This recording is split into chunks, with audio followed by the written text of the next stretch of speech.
In the World Rally Championship, a season can turn on its head in a matter of seconds. After thousands of kilometers of action, one moment can win you or lose you the championship. As the sun sets on the 2024 WRC season, we take a look at the 7 best WRC Title Showdowns.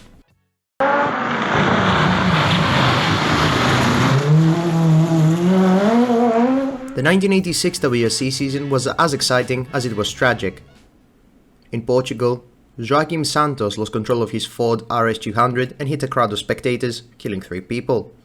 And in Corsica, Henri Toivonen went off the road with his Delta S4 catching fire and exploding, killing both himself and co-driver Sergio Cresto.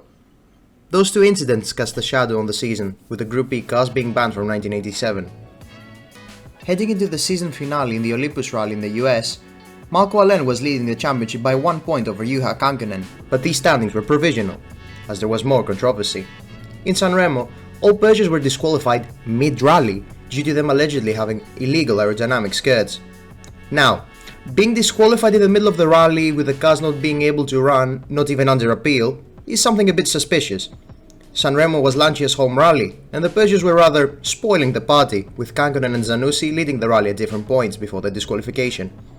With the Peugeots out of the way, Lancia was able to lock out the podium and also deploy team orders to help Marco Alén.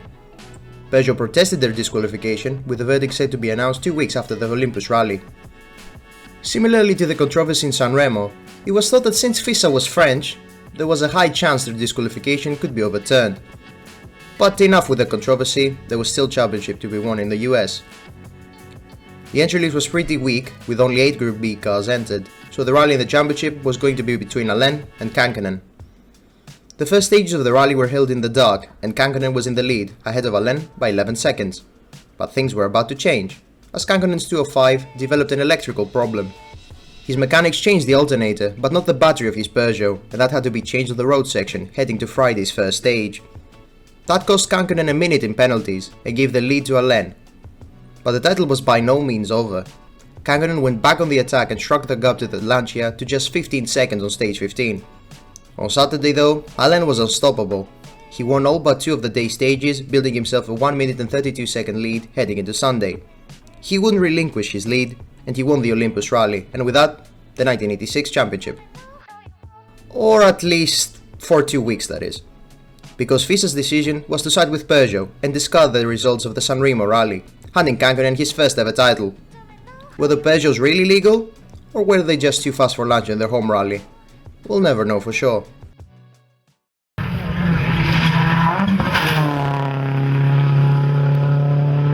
The 2008 economic crisis had an impact on the WRC. Suzuki and Subaru withdrew from the sport at the end of the season, leaving the championship with only 2 manufacturers, Citroën and Ford. But that wasn't all, as the calendar shrunk from 15 to 12 rallies, with a rotation system being adopted, meaning iconic rallies such as Monte Carlo, Sweden, Corsica and New Zealand did not feature in the 2009 calendar. In the first rounds of the season, it looked like it would be business as usual for Sébastien Loeb, with the Frenchman winning all 5 of the first opening rallies and building himself a 20 points lead to his main rival, Ford's Mikko Hirvonen.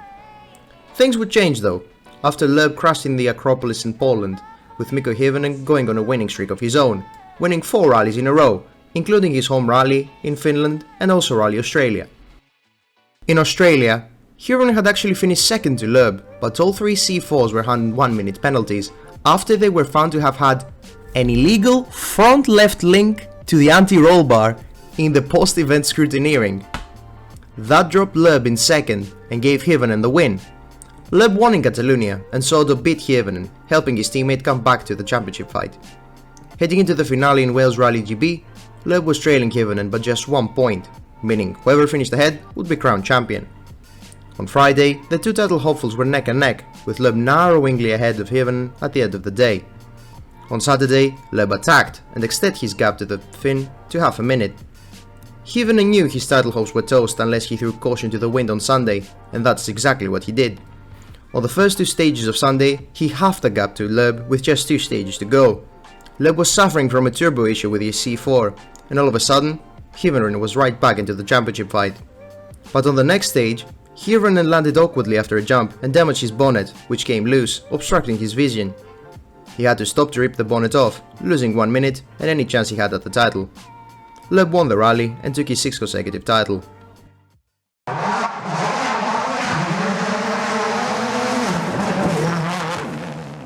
The 2020 WRC season was rather weird. After the first 3 rounds, the season was effectively put on hold due to the pandemic, with the season continuing in September in Estonia, along with 2 rough gravel rallies in Turkey and Sardinia, after which the season would conclude in the Cathedral of Speed in Monza. Heading into the finale, Elfyn Evans was leading the standings, 14 points ahead of his teammate Sébastien Ogier, with the Hyundai duo of Neuville and Tanak still mathematically within a shot at the title. This rather unusual event was made even more unusual with heavy rain and snow effectively giving us a second Rally Monte Carlo.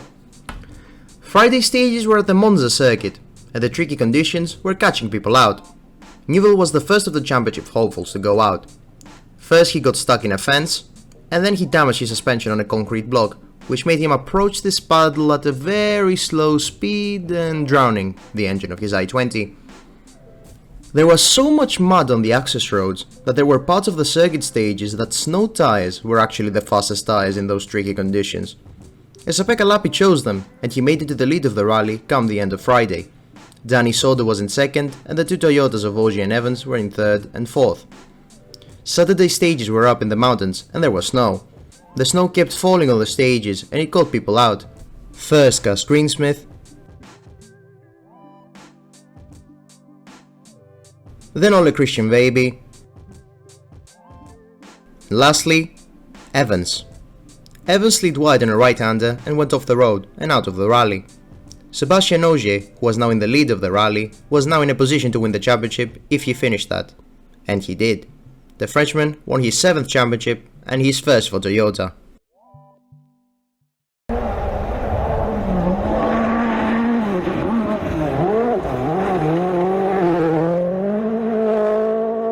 The 2011 WRC season was the first year with the new 1.6 litre World Rally cars, and it was thrilling. 3 drivers arrived in Wales with a shot at the title. Sébastien Loeb was leading the championship, 6 points ahead of Mikko Hirvonen in 2nd. Sébastien Ogier in 3rd still had a very outside chance at the title, 27 points behind his Citroën teammate. But for him to win the championship, both drivers would have to retire and he'd have to score a maximum 28 points, which is 25 for the win and 3 for the power stage. The dynamic between the 2 Citroën drivers had been rocky, with Citroën deploying team orders on the second half of the season in Loeb's favour, to Ogier's dismay. The youngest of the Sebs was the first to bow out of the 2011 season, crashing in the Great Orme stage on Thursday. That left Loeb and Ogier to battle it out, just like 2009. Loeb was in the lead of the rally after Thursday, but only 0.7 seconds ahead of Hirvonen.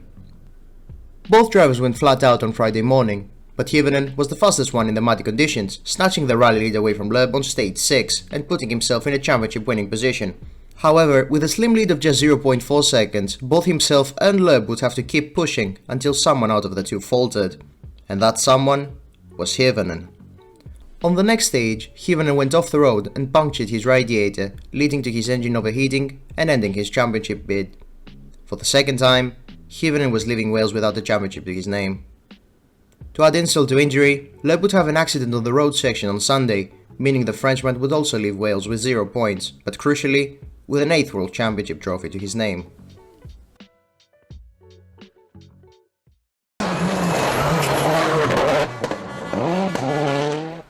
As the 2003 season finale in Wales approached, the WRC title fight was set up to be an absolute nail-biter. Sébastien Loeb and Carlos Sainz were both tied at the top of the standings for Citroën, and Subaru's Peter Solberg was just a single point behind. These 3 weren't the only championship contenders though, as Richard Burns, the 2001 world champion, was still in the fight, just 5 points adrift of the Citroën duo and Solberg. But the weekend took a dark turn. Burns tragically blacked out during the recce. The 2001 champion was diagnosed with a brain tumour, forcing him to withdraw from the rally. Burns would unfortunately pass away from his illness in 2005, 4 years to the day from when he won his one and only world championship. The stage was now set for a showdown between Loeb, Sainz and Solberg. The now 3 title challenges would become 2 after stage 3, as Carlos Sainz would retire from the rally, crashing his Arrow into a tree. It was now Solberg versus Loeb for the 2003 crown, both drivers fighting for the first championship. The pair battled for the win throughout day 1, with the lead changing hands multiple times. But on Saturday, Solberg took the lead away from Loeb, and the Frenchman had no answer to the Norwegian's pace. Perhaps his approach was also influenced by the Citroën team asking him to drive safely to help secure that manufacturer's title for them. But however, Solberg won the rally, and with it, his first and only World Championship. It will also be Subaru's last ever title in the WRC.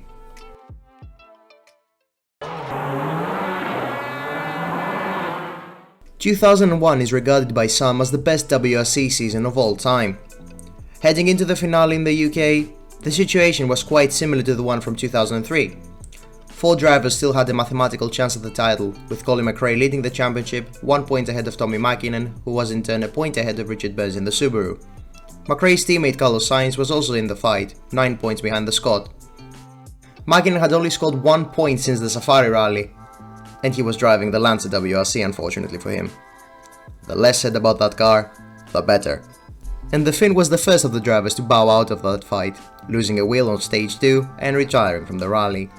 McRae was in the lead and could afford to finish the rally behind Burns, with Burns running behind the Peugeots of Gronholm Memorial in 4th. But on stage 4, McRae did this. This off, unsurprisingly, put him out of the rally. Now all Burns had to do was cruise and score 3 points, which would be enough for him to win the title. His last remaining rival, Sainz, withdrew from the event along with the entire Ford team after the Spaniard went off on stage 11 with his Focus hitting some people who were spectating on that spot. Thankfully, everyone was relatively okay after that incident, with no serious injuries. Burns finished the rally in 3rd, behind the Peugeots of Gronholm and Rovanpera, with the 4 points that came with 3rd, enough for him to clinch his first and only World Championship. Admit it, you all knew that this would be at number 1. 1998 only saw 2 drivers within a chance of winning the title in the Network Q Rally of Great Britain, Tommi Mäkinen and Carlos Sainz. Mäkinen's 3 wins in a row in Finland, San Remo and Australia gave the Finn the edge in the title fight, with him having a 2-point advantage over Sainz. The first leg of the rally consisted of mostly Mickey Mouse stages in England, including 5 stages in Silverstone and 2 in Donington. Not much to gain, but a whole lot to lose. And that's what Mäkinen would find out on stage 5.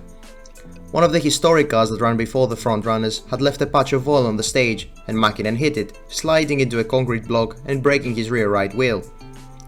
Mäkinen tried to continue, but was stopped on the way to SS7, retiring from the rally.